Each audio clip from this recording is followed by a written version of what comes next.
Hola, què tal? Com va tot? Farem doncs amb aquest vídeo l'explicació del darrer punt de John Stuart Mill, que és concretament la part de la seva filosofia continguda en el seu gran llibre sobre la llibertat. De fet, és la part, diríem, més coneguda de la filosofia de Mill, juntament amb l'utilitarisme. Aquest llibret, titulat Sobre la llibertat, de l'any 1859, que és un clàssic sobre la matèria, sobre el liberalisme i sobre la concepció de la llibertat. L'objectiu de l'obra no és altre que contrarrestar la tendència contrària a la llibertat que hi havia en alguns governs i en alguns projectes dels reformadors socials i concretament en el creador del positivisme Auguste Comte, en el qual es manifestava un despotisme de la societat sobre l'individu. És a dir, doncs, per contrarrestar el que fan altres filosofies, considera que la societat és anterior a l'individu, el que farà Mill és defensar que l'individu és anterior a la societat. Per tant, hem de partir de l'individu i de la defensa de les llibertats reals i concretes de l'individu davant la societat i davant l'Estat. Es tractarà de determinar, doncs, quin és el poder que la societat pot exercir legítimament sobre l'individu. Si realment la societat pot fer alguna cosa per, evidentment, contrarrestar aquesta acció dels individus. Per això diem que és una obra clàssica del liberalisme, perquè hi ha una defensa de la privacitat davant tota temptació del govern i de l'Estat d'intervenir en la vida de la gent, és a dir, d'intervenir en el dret de l'individu o el dret que l'individu té de governar la seva vida. També apareix una valoració de l'individu de geni, de l'home de caràcter, diríem que seria decisiu en el progrés de la societat, per tant, d'aquest individu davant la col·lectivitat, d'aquest individu davant la societat. L'individu no és tan sols, o no podríem considerar-lo tan sols un subjecte de drets i de llibertats, sinó també un ésser en procés d'evolució, el que dèiem, no? Per intentar assolir l'excel·lència, per intentar millorar, per intentar promocionar-me com a persona i, per tant, aquesta valoració de cadascun dels éssers humans en el marc de la societat en la qual hem de viure. La idea de progrés no es deriva en Mill d'idees metafísiques, ni es deriva tampoc de la lluita de classes del marxisme, per tant, podríem dir que la visió de Mill és molt diferent a la visió de Karl Marx, sinó que s'explica a partir de la varietat i la lliure espontaneïtat dels individus. Per tant, doncs, hi ha diferents individus i cadascú amb la seva posició i per tant, són respectables totes aquestes posicions, sempre i quan doncs, respectin els drets dels altres. Mill diríem que tampoc és un individualista radical. L'utilitarisme ens diu que les lleis i reformes socials haurien de situar la felicitat i l'interès de cada individu en harmonia amb l'interès social. Per això, gaudir d'un dret vol dir posseir alguna cosa que la societat garanteix. És a dir, tenir un dret vol dir que la societat em garanteix que jo pugui fer alguna cosa i que, per tant, allò que jo pugui fer sigui positiu davant la utilitat general i davant la col·lectivitat. Per això la col·lectivitat només s'ha de rebutjar quan frena la lliure iniciativa i la creació de diversitat. Una mica és aquesta una de les idees clau del liberalisme, és a dir, aquesta lliure iniciativa dels individus davant la societat i davant l'Estat. Quin concepte de llibertat defensa Mill? El filòsof Isaiah Berlin va fer un escrit en el qual parlava sobre la llibertat, que a més va col·locar com a pròleg d'aquesta obra, i va fer una distinció entre dos tipus de llibertat que es pot servir per entendre quin és el sentit que es pot aplicar a Mill. Berlin parlava de la llibertat positiva i la llibertat negativa. La noció positiva de llibertat s'entén com la capacitat de dur a terme una acció determinada, és a dir, fer el que vulguem. Fa referència, per tant, a les capacitats internes, allò que jo puc fer, allò que jo puc dominar, allò que jo puc controlar. Per altra banda, el que és la llibertat negativa fa referència a l'absència de constriccions, a l'absència d'interferències, a l'absència d'obstacles. Per això, absència de constriccions en un àmbit en què cada individu és amo absolut i que tothom hauria de respectar. Per això, quan parlem d'aquesta llibertat negativa, diríem que podem parlar de la possibilitat que jo tinc d'expressar-me com vulgui, que no hi hagi ningú que pugui interferir en aquest dret que jo tinc a expressar-me de manera lliure. Doncs bé, en aquesta obra sobre la llibertat, Mill incideix en aquest segon aspecte, en l'aspecte de la llibertat en el sentit negatiu. La llibertat és l'espai de la pròpia individualitat, l'espai de la privacitat. Podríem considerar que es tracta de l'esfera de l'existència que inclou totes aquelles accions que no repercuteixen negativament sobre els altres. És a dir, tot allò que jo puc fer i que evidentment no repercuteix negativament sobre les altres persones. Perquè hi hagi aquesta llibertat calen una sèrie de condicions, calen també una sèrie de llibertats de caire públic, llibertat de pensament, llibertat de premsa, de reunió, d'associació, etc. La llibertat social o civil, que és el tema central, és la certesa que la societat i l'Estat respectaran el llindar entre esfera pública i esfera privada. Per tant, que l'Estat respectarà que jo pugui, d'alguna manera, fer amb la meva vida allò que jo vulgui i de manera lliure. L'utilitarisme de Mill alhora és un tipus d'humanisme, perquè la llibertat humana és integral i incondicional. L'Estat no la pot limitar. Això no vol dir que la llibertat no tingui límits, sinó que la societat no té res a dir sobre les decisions dels individus. No té res a dir sobre les decisions dels individus sempre que no alterin la vida dels altres ciutadans. Per això diem que l'utilitarisme de Mill és social. Com més felicitat col·lectiva hi hagi, també hi haurà més felicitat individual. Si jo puc canviar com a humà, la suma dels humans també ho podrà fer. I a partir d'aquí, Mill planteja les 3 hipòtesis sobre la llibertat d'expressió. Fixeu-vos en aquesta frase. Està extreta sobre la llibertat. Si tota l'espècie humana opinés de forma unànime i només una persona fos d'una opinió contrària, no seria més injust imposar silenci a aquesta persona que si aquesta mateixa persona tractés d'imposar-lo a tota la humanitat.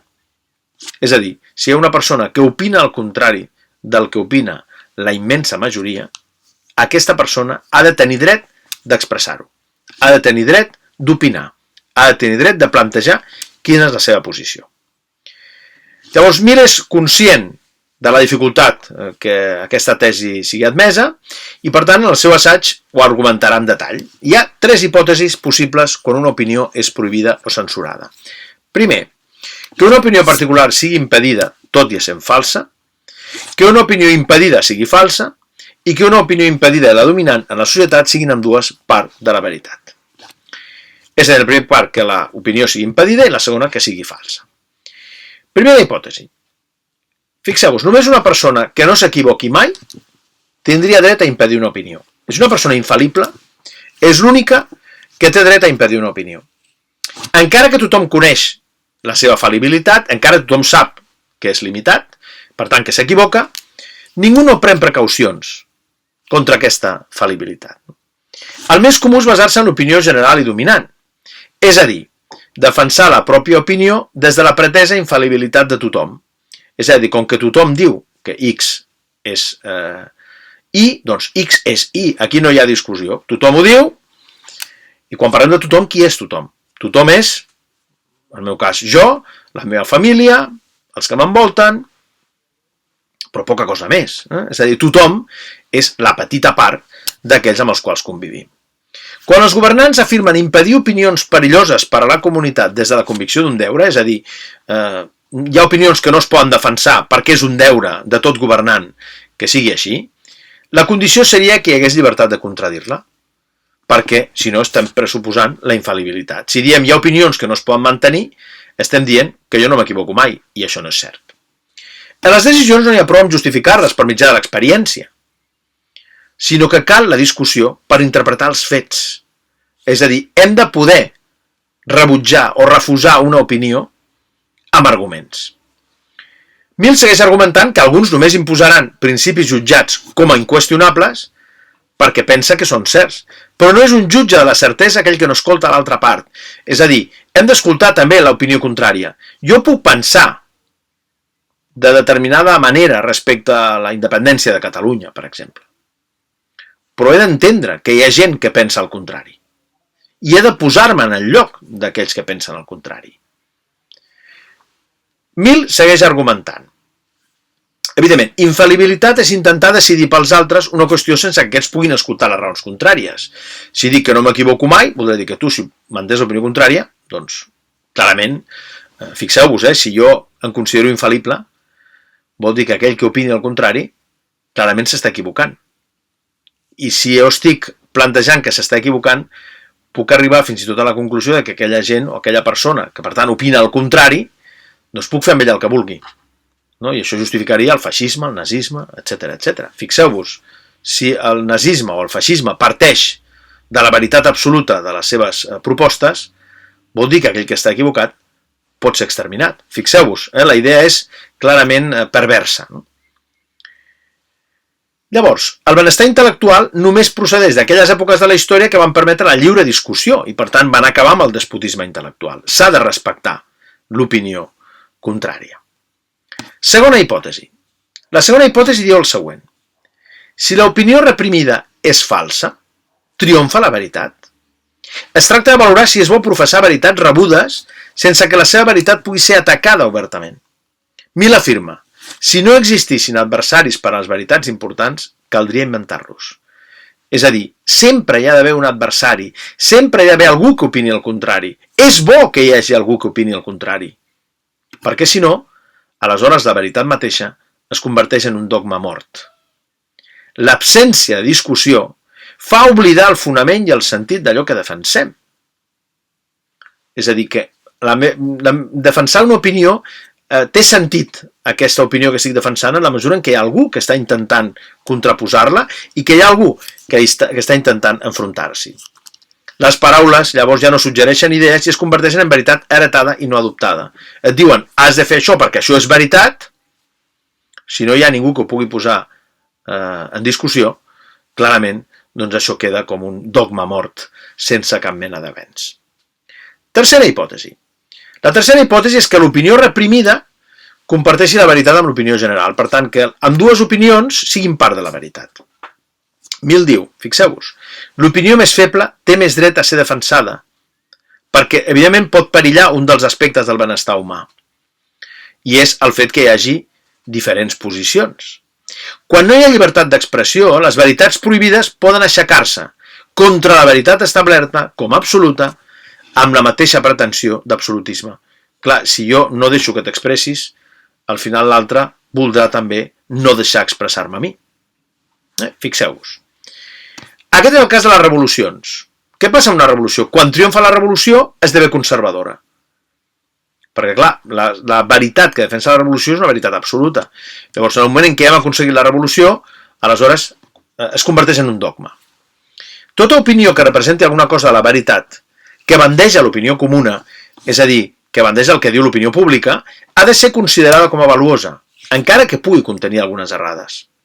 Això, diríem, algú podria dir, això és un relativisme o un escepticisme. Diu Mill que no ho és, sinó que es tracta de mantenir una ofensiva contra l'absolutisme, que l'absolutisme, des d'aquest punt de vista, significa només hi ha una opinió vàlida. I no és cert, no només hi ha una opinió vàlida. Per tant, la defensa del pluralisme social, que correspon al valor de la llibertat de l'individu. El pluralisme requereix que hi hagi partits d'ordre i partits de progrés. Partits conservadors, partits progressistes. Diu Mill, això ho diu Mill. Aristocràcia i democràcia. Propietat i igualtat. Propietat privada, diríem, jo tinc la propietat privada, però alhora la gent té dret a l'habitatge. Cert, no? És a dir, hi ha d'haver una igualtat pel que fa al dret a l'habitatge, però alhora la gent té dret a la propietat. Cooperació i competència.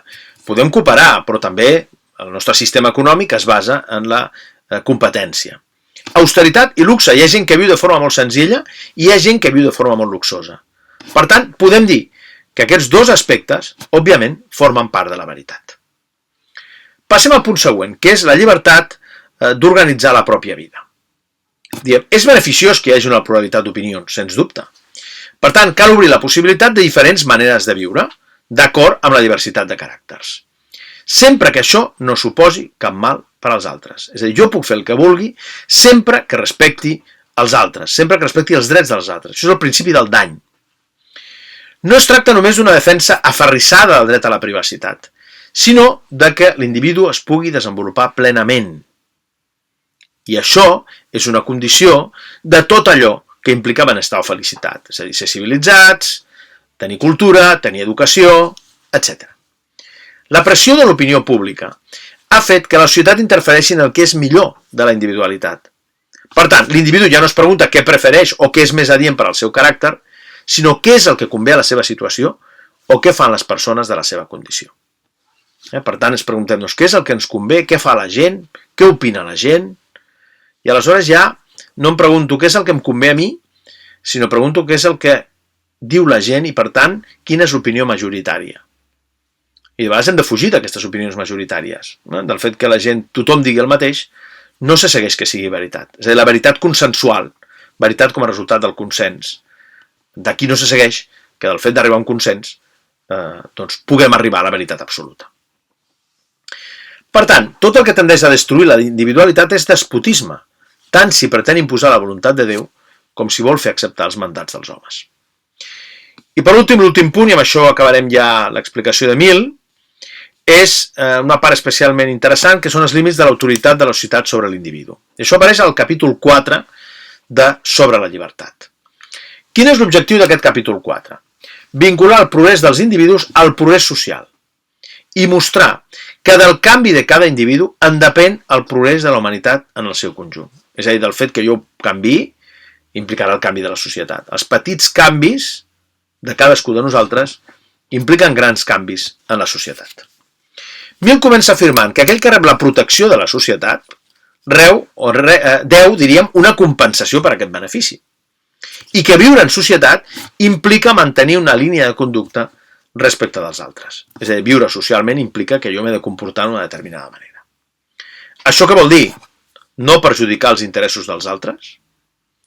Això és el principi del dany. És a dir, no fer mal als altres, no perjudicar els interessos dels altres. Per tant, no interferir en els seus drets i prendre cadascú la seva part dels sacrificis necessaris per defensar la societat de tot dany o agressió. És a dir, que l'únic que hem de sacrificar és el fet de no malmetre la societat i no fer mal als altres. Si el comportament d'una persona vulnera els interessos dels altres, clarament és la societat la que té jurisdicció sobre ella. Ara bé, ni un ni molts no estan autoritzats per dir a un altre home que deixi de fer allò que més li convingui en vista al seu propi benefici. Jo no puc interferir en la vida dels altres i dir-li no facis això. Si és una cosa que et beneficiarà, si és una cosa que beneficiarà a la persona, no? Jo puc muntar una empresa, puc tenir uns treballadors, treballin per mi, sempre quan respecti els seus drets, ho puc fer. Segons Mill, hi ha dos tipus de deures. Aquest concepte és un concepte interessant.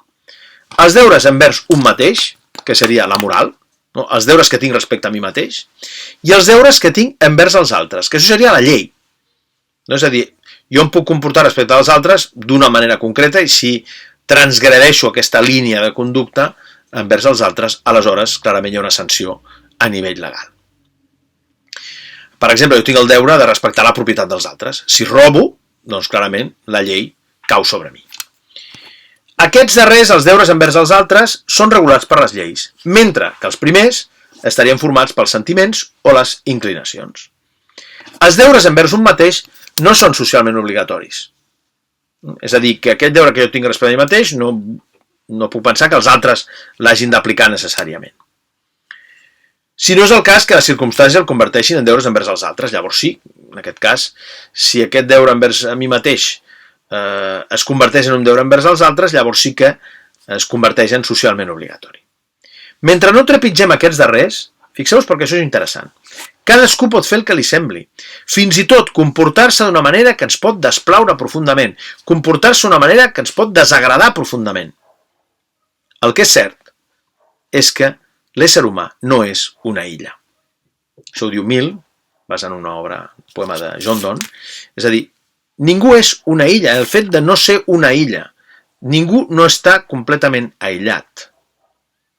Si, per exemple, un home es veu incapaç de pagar els deutes per la seva extravagància, perquè mira, jo sóc extravagant i a mi no m'agrada pagar els deutes, serà castigat, i de forma justa, perquè haurà incomplert el meu deure envers els altres. Jo he de pagar impostos, fixeu-vos perquè hi hagi hospitals, jo he de pagar impostos perquè hi hagi escoles, jo he de pagar impostos doncs, perquè hi hagi una sèrie de drets socials garantits. Si no els pago, doncs hi ha una sanció, hi ha un càstig, i és lògic. Per què? Perquè el fet de no pagar impostos, jo puc ser molt extravagant, però si no pago impostos estic deixant de respectar els altres. Per tant, evidentment, em poden castigar perquè he incomplert els meus deures envers els altres, però no per ser extravagant. Sempre que hi hagi un perjudici, el cas ja no pertany a l'esfera de la llibertat, sinó a l'esfera de la moralitat o del dret. En funció de com sigui aquest perjudici, moralment rebutjable o clarament legalment rebutjable. Mill també fa una crítica de l'opinió pública que tendeix a considerar els propis tòpics o inclinacions com a veritats òbvies i evidents i distingeix entre la tirania de l'opinió pública i les llibertats legítimes de l'individu. L'opinió d'una majoria sobre una minoria en qüestions de conducta personal té les mateixes possibilitats de ser encertades com errònia. És a dir, el fet que la majoria opini X no vol dir que X sigui vertader. I molts fins i tot consideren ofensiva la conducta que no els agrada. És a dir, una persona diu, és que a mi jo estic en contra del matrimoni homosexual. Però, evidentment, que hi hagi homosexuals i que es casin és un dret. Fixeu-vos, la gent que no ho respecta no està respectant aquest dret. Clarament, aquesta gent no està obligada a ser homosexual ni a casar-se. Fixeu-vos, És a dir, gent que censura considera ofensiva aquella conducta que simplement no els agrada. Per exemple, aquella persona fanàtica acusada de no respectar els sentiments religiosos dels altres. I ell es queixava que eren els altres els que menyspreaven els seus sentiments.